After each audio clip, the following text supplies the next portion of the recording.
Bienvenue sur Daciatitude, le premier magazine 100% Dacia et désormais aussi une chaîne YouTube avec toute l'actualité et les essais dédiés à la marque roumaine. Et l'actualité de la marque aujourd'hui, c'est bien sûr cette troisième génération de Dacia Duster. Alors avant de regarder en détail les caractéristiques de ce nouvel opus, on vous propose un petit voyage dans le temps pour revenir sur la saga du Duster depuis 2010.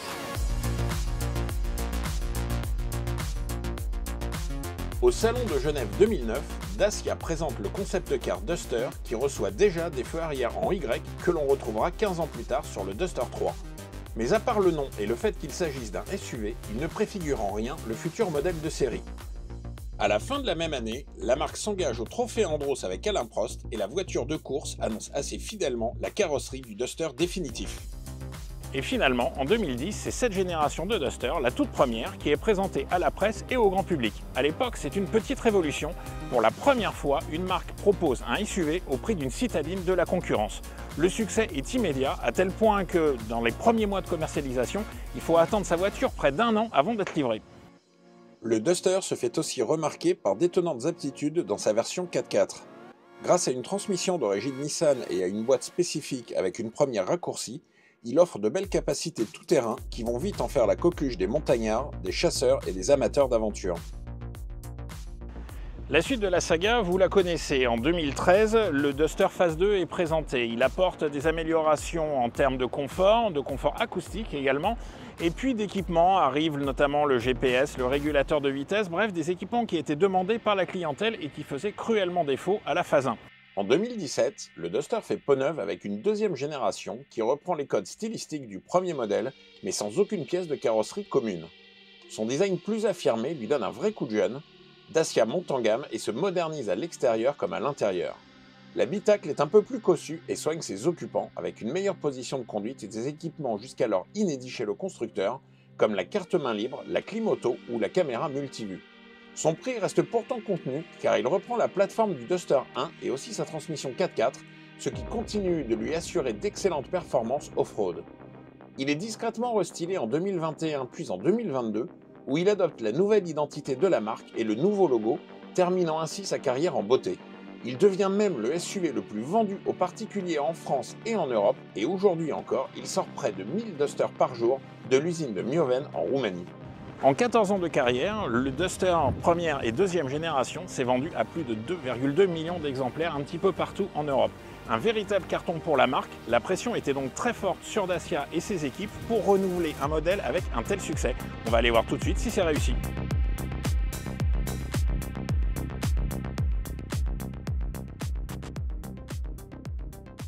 Alors la première chose qu'on remarque évidemment, c'est la ligne complètement nouvelle. Les designers sont repartis d'une feuille blanche.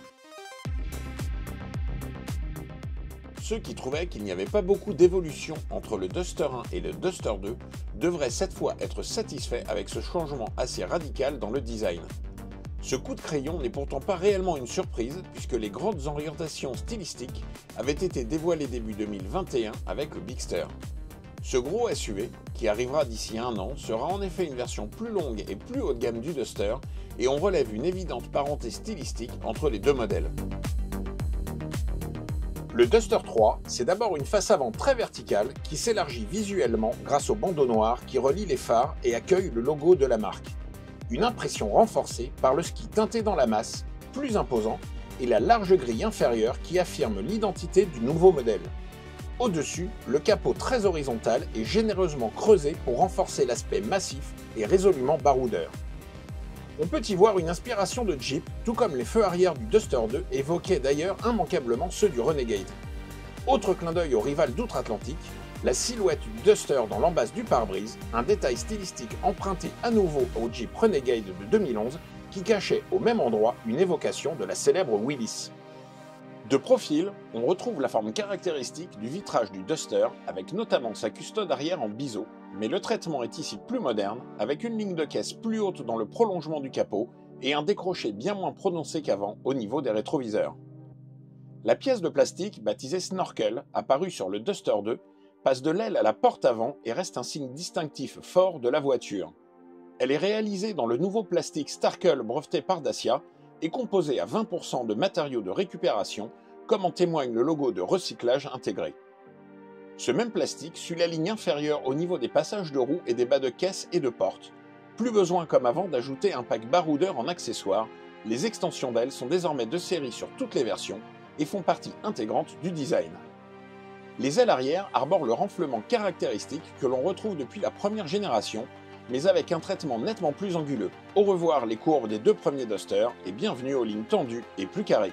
Si le Duster semble plus imposant qu'avant, il n'en est pourtant rien. La longueur reste identique avec 4,34 m. À rebours de la tendance actuelle, il est même légèrement plus bas avec 1,66 m de haut contre 1,68 m auparavant. Bonne nouvelle, la garde au sol est en revanche un peu plus importante que sur le Duster 2 avec jusqu'à 217 mm en version 4x4. C'est suffisamment rare pour être souligné à l'heure où les constructeurs cherchent à rabaisser leur voiture pour grappiller quelques grammes de CO2. Le Duster préfère faire attention à sa ligne en augmentant son poids que de 70 kg environ et soigner son aérodynamisme, notamment sur la partie arrière avec un haillon très travaillé dans sa partie supérieure pour faciliter l'écoulement de l'air. C'est plutôt joli et d'un niveau de détail inhabituel sur une Dacia qui privilégie généralement les formes simples. Le bas du haillon, très vertical, contraste avec la lunette plus inclinée et qui conserve le double biseau en sa partie inférieure. Sa surface est cependant réduite et il faudra vérifier que cela ne nuit pas à la visibilité de 3/4 arrière. Dernière nouveauté, le Duster 3 propose pour la première fois des jantes de 18 pouces de diamètre. Elles sont de série sur Journey et en option sur Extreme. En finition Essential, on retrouvera des roues Flexwheel en 16 pouces, tandis que l'Expression recevra des 17 pouces de série, tout comme l'Extreme. Tout comme l'extérieur, l'intérieur du Duster fait sa révolution avec un habitacle totalement inédit. Une planche de bord plus massive, verticale et plus moderne reprend les nouveaux éléments de design de la marque avec de nombreux rappels de la signature en Y, par exemple sur les aérateurs ou les contreportes. Selon les versions, le thème de couleur varie dans l'habitacle, gris-vert sur l'Extreme ou gris-bleu sur Journey. Un traitement chromatique que l'on retrouve aussi sur les nouveaux sièges, plus creusés et enveloppants, et dont les matières comme les couleurs changent aussi en fonction de la finition. Ça, c'est tout nouveau chez Dacia. Devant le conducteur, un volant à double méplat fait son apparition. Il intègre bien mieux le nouveau logo Dacia et sa jante plus épaisse promet une meilleure prise en main. Derrière ce volant, une instrumentation numérique est proposée dès la finition Expression, la finition Essential restant fidèle au compteur traditionnel à aiguille. La console centrale est orientée de 10 degrés vers le conducteur. On remarque le nouvel écran de 10,1 pouces emprunté au tout nouveau Renault Master et proposé en deux versions. Le Media Display sera de série sur Expression et Extreme. Il propose entre autres la réplication smartphone sans fil Android Auto ou Apple CarPlay. Sur Journey et en option sur Extreme, le MediaNav Live offre en plus une navigation intégrée et connectée avec des informations infotrafic. Sur la version Essential de base, on retrouve le système Media Control où votre smartphone devient l'écran central de la voiture via un logement spécifique et affiche, grâce à l'application Dacia, les informations de l'ordinateur de bord et vos applications préférées. En dessous, on retrouve les boutons de climatisation qui ne cèdent pas à la mode du tactile, même si l'affichage se fait sur l'écran pour la climatisation automatique des Extreme et Journey, tandis que les Essential et Expression se contentent de la climatisation manuelle. Parmi les nouveaux équipements, on retrouve un inédit pare-brise dégivrant ainsi que le volant chauffant, qui ne seront pas forcément proposés sur tous les marchés. Pas de toit ouvrant disponible pour le moment et c'est dommage car c'était attendu par une partie de la clientèle. La nouvelle plateforme permet par ailleurs de gagner en habitabilité malgré des dimensions extérieures inchangées. Ce sont les passagers arrière qui profitent le plus de ce gain avec un espace aux genoux en progrès et un meilleur confort d'assise. Le volume de coffre n'évolue pas avec 472 litres pour le Duster 4.2. La modularité reste assez basique avec une simple banquette 1 tiers, 2 tiers et une assise fixe, mais la version de Journey et son fond de coffre à 2 niveaux autorisent un seuil de chargement plus haut et un plancher plus plat.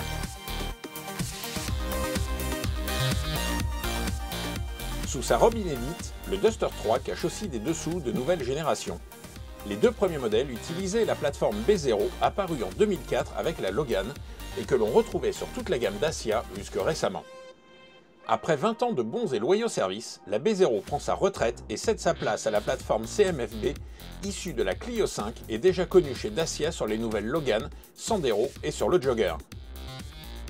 Cette base technique modulaire permet en effet de concevoir différents véhicules de 4 mètres à 4,70 m environ, soit de la citadine au SUV familial. La CMFB permet surtout d'intégrer les différentes aides à la conduite obligatoires au plus tard en 2024 pour toutes les voitures neuves. Le règlement européen GSR2 impose en effet désormais de nombreux dispositifs auxquels le Duster ne peut plus échapper, comme le freinage automatique d'urgence avec détection des piétons et cyclistes, la détection des panneaux avec avertissement de survitesse, l'alerte de somnolence ou encore l'alerte et le maintien automatique dans la voie de circulation.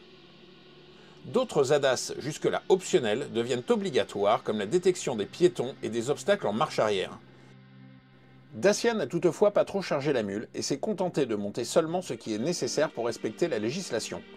Une touche au volant permet un accès direct au paramétrage et à l'éventuelle désactivation de ces garde-fous électroniques, pas toujours pertinents, souvent intrusifs, et qui font aussi sérieusement grimper la facture finale, participant au renchérissement des tarifs. Petit détail technique, on retrouve sur ce Duster, pour la première fois chez Dacia, des freins à disque à l'arrière. Fini les tambours, en tout cas pour le Duster. La nouvelle plateforme du Duster rend aussi possible l'adoption de motorisations électrifiées et de leurs batteries, ce qui n'était pas le cas avec le précédent modèle. Sous le capot, c'est donc la révolution avec l'abandon du diesel, qui ne représentait plus en 2023 que 30% des ventes du modèle actuel, l'écrasante majorité des clients choisissant déjà l'essence ou le GPL au moment de signer le bon de commande. On retrouve logiquement la motorisation EcoG100 qui fait les beaux jours de la gamme Dacia depuis 2020. Ce petit 3 cylindres d'1 litre de cylindrée délivre 100 chevaux et 170 Nm de couple quand il fonctionne au GPL. Avec ses deux réservoirs de 50 litres, l'un pour le gaz et l'autre pour l'essence, il propose une belle autonomie supérieure à 1100 km, même s'il reste évidemment bien plus intéressant de rouler le plus possible au gaz. Il est disponible uniquement en boîte manuelle à 6 rapports et en version 4.2. Pour la première fois, le Duster passe à l'hybride en récupérant le moteur du Jogger et de la Clio 5 E-Tech. Il se compose d'un moteur 1,6 litre essence atmosphérique de 94 chevaux, d'un moteur électrique principal de 49 chevaux, d'un générateur démarreur et d'une boîte à crabot dite multimode à 6 rapports, 2 pour l'électrique et 4 pour le thermique, capable de combiner les deux moteurs pour une puissance maximale cumulée de 140 chevaux. Il est associé à une batterie de 1,2 kWh assurant une autonomie électrique de quelques kilomètres en ville. La véritable nouveauté, c'est l'arrivée d'un TCE 130 issu de l'Austral. Il ne s'agit plus de l'ancien 1,3 litre TCE 4 cylindres conçu en partenariat avec Mercedes, mais d'un 1,2 litre à 3 cylindres à injection directe, en hybridation légère avec alternodémarreur et une petite batterie 48 volts de 0,9 kWh. Ici, pas de fonctionnement en électrique pure, le moteur électrique de 16 chevaux venant aider le moteur thermique lors des phases d'accélération et de relance. Il sera associé à une boîte mécanique à 6 vitesses et il sera le seul moteur disponible en 4.2 ou en 4.4.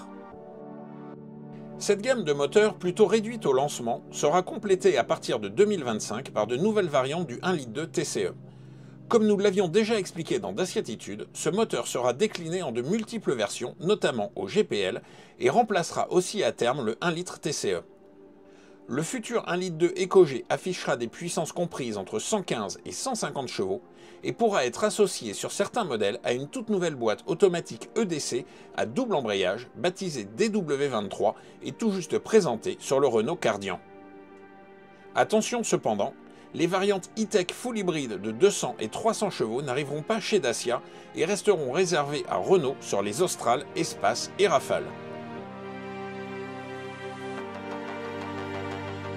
Le Duster a bâti une bonne partie de sa réputation sur ses excellentes capacités tout-terrain. Sans se prendre pour un franchisseur pur et dur, il reste le plus doué des SUV hors du bitume. Si la part des versions à transmission intégrale s'est peu à peu effritée en France sous l'effet du malus, elle reste primordiale dans les régions et les pays qui requièrent un véhicule capable de passer à peu près partout et de circuler quelles que soient les conditions et l'état de la route ou de la piste.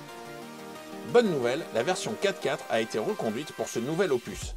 Elle reprend la transmission mécanique du Duster 1 et du Duster 2, issue de la banque d'organes de l'alliance Renault-Nissan, et se compose d'une boîte de vitesse avec une première raccourcie, une boîte de transfert et un arbre de transmission. Elle ne possède pas de différentiel central, mais un pont arrière à coupleur électromagnétique. Il s'agit donc d'une transmission intégrale non permanente, avec les roues arrière qui s'enclenchent automatiquement ou manuellement en fonction des conditions d'utilisation.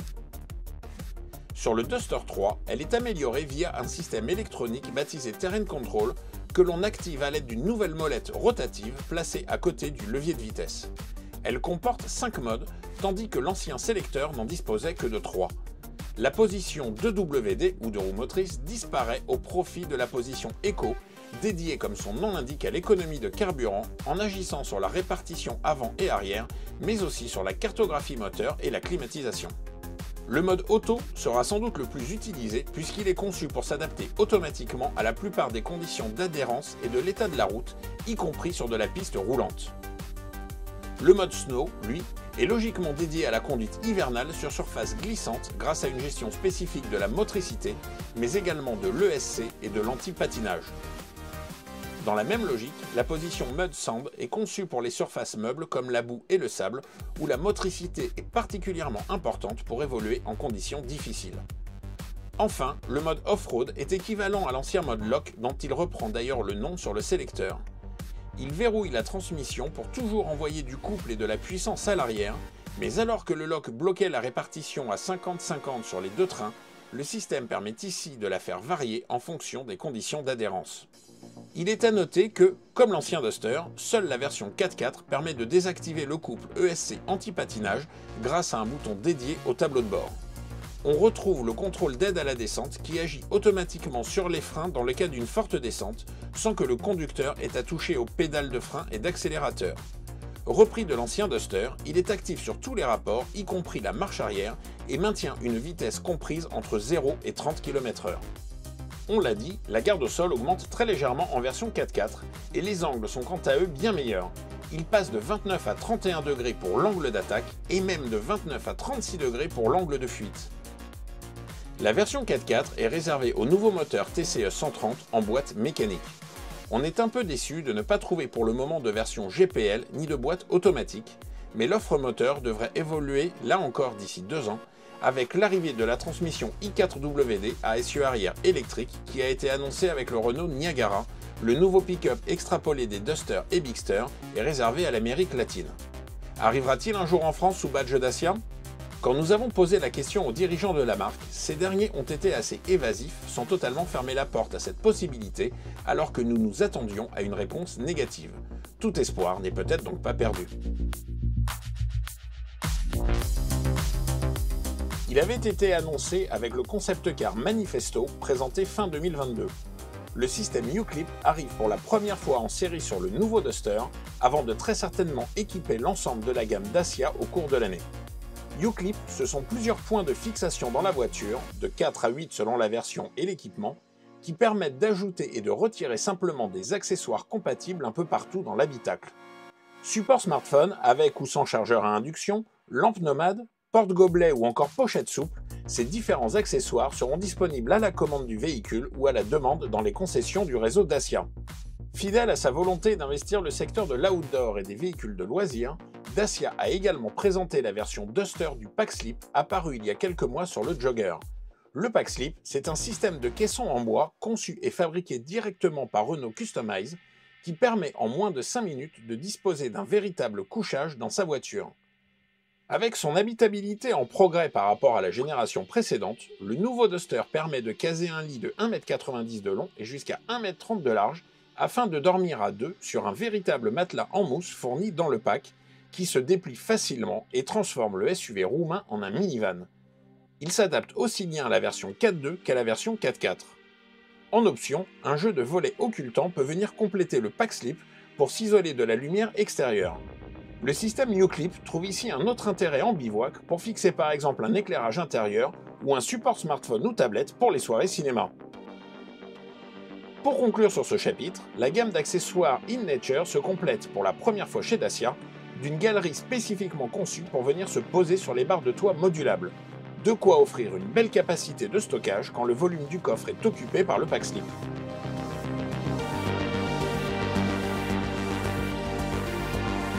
Après 2 générations et 14 années de succès, le nouveau Duster semble bien armé pour écrire une nouvelle page de la saga en s'inscrivant dans la continuité de ses prédécesseurs tout en évoluant profondément. Son nouveau design marque à la fois une rupture et une continuité en optant pour une allure plus trapue et plus tout-terrain, tout en perpétuant les signes distinctifs du SUV de Dacia. Il réussit à évoluer en profondeur, sans démoder pour autant la génération précédente, ce qui avait déjà été le cas en passant du Duster 1 au Duster 2. Plus moderne dehors, il l'est aussi dedans, avec un poste de conduite résolument plus actuel, mais qui conserve la simplicité des deux premiers opus, en évoluant pour satisfaire une clientèle toujours plus exigeante en termes de confort et d'équipement. Sa nouvelle plateforme lui permet de recevoir les aides à la conduite obligatoires, mais aussi de conserver la version 4x4, très appréciée de la clientèle et qui a fait une grande partie de son succès. Sous le capot, c'est un peu plus mitigé avec la disparition du diesel qui fera certainement de nombreux déçus et l'apparition du moteur hybride 140 à l'agrément discutable et au prix élevé. Il reste heureusement la version EcoG100, économique à l'achat comme à l'usage, et on trouve un très prometteur 1 litre de mild hybride 48 volts qui va connaître de belles évolutions d'ici 2 ans, dont la très attendue variante GPL. Mais le tour de force du Duster, c'est de rester accessible malgré des normes anti-pollution de plus en plus sévères et des aides à la conduite obligatoires désormais omniprésentes. Bien entendu, le tarif augmente, même si Dacia n'a pas encore dévoilé les prix définitifs. Mais la marque annonce un prix d'accès sous les 20 000 € pour la version Essential EcoG100. Selon nos informations, le prix devrait tourner aux alentours de 19 000 € pour cette finition qui reçoit déjà la climatisation manuelle, le régulateur de vitesse, les vitres électriques, 6 airbags, le radar de recul ou encore le système Media Control et les jantes de 16 pouces Flex Wheel. Au-dessus, la version Expression ajoute les jantes alliage de 17 pouces, l'instrumentation numérique, l'écran central 10,1 pouces Media Display et la caméra de recul. Deux versions haut de gamme seront disponibles, Extreme et Journey, qui devraient être proposées au même tarif mais avec un positionnement différent.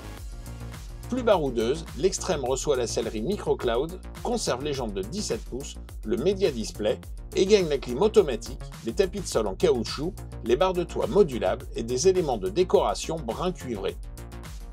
La version de Journey, enfin, a un positionnement plus orienté vers le confort et la technologie avec le MediaNav connecté, le frein de parking électrique, le chargeur smartphone sans fil et même un système audio Arcamis 3D à 6 haut-parleurs. Les tarifs seront annoncés en début d'année et le grand public pourra pour la première fois découvrir le nouveau Duster au prochain salon de Genève fin février, début mars. Les essais presse auront lieu au mois d'avril et les premiers exemplaires arriveront dans les concessions et chez les clients à partir de juin. Et vous alors, que pensez-vous de ce nouveau Duster ? N'hésitez pas à nous le dire dans les commentaires. Si vous avez apprécié cette vidéo, aidez-nous à développer cette chaîne YouTube en vous abonnant, c'est gratuit, et en activant la cloche. Vous pouvez aussi nous retrouver chez votre marchand de journaux tous les 3 mois dans le magazine Daciatitude, le seul consacré entièrement à l'actualité de la marque Dacia. Le numéro 31, actuellement en kiosque, vous dévoile notamment les projets de Dacia dans les prochains mois et vous livre les essais des dernières évolutions des modèles de la marque. A bientôt pour une nouvelle vidéo sur la chaîne Daciatitude.